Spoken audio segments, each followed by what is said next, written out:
মানে বছৰৰ শেষত বা বছৰৰ আৰম্ভণিত অসম গ্ৰন্থমেলালৈ অহাটো এটা অলিখিত নিয়মৰ দৰে আৰু ইয়াত আহি সদায় ভাল লাগে খুব এটা আত্মিক পৰিৱেশ থাকে আৰু এটা বৌদ্ধিক পৰিৱেশ থাকে চিনাকি মুখবোৰ বছৰটোৰ ক'তো লগ নোপোৱা মানুহবোৰো ইয়াত আহি সেই দিনকেইটাত লগ পোৱা যায় আৰু তাৰ লগতে গ্ৰন্থ কিনা হয় গ্ৰন্থ পঢ়া হয় গতিকে ইয়ালৈ আহি ভাল লাগে আজি আমিও সকলোৰে দৰে ইয়াত আহি উপস্থিত হৈছোহি কেইবাখনো গ্ৰন্থ ক্ৰয় কৰিছোঁ আৰু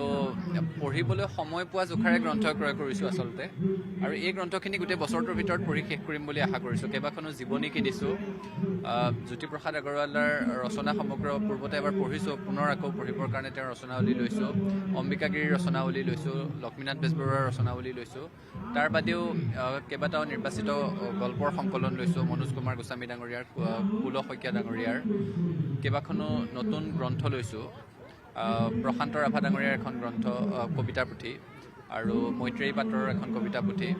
গতিকে এই পুথিখিনিকে সযত্নাই লৈছোঁ আশা কৰিছে বছৰটোত গোটেইখিনি পঢ়ি শেষ কৰিম আৰু গ্ৰন্থমেলাৰ পৰিৱেশটো সদায় আপোন হয় এই গ্ৰন্থমেলাখনৰ উত্তৰোত্তৰ উন্নতি কামনা কৰিছোঁ ধন্যবাদ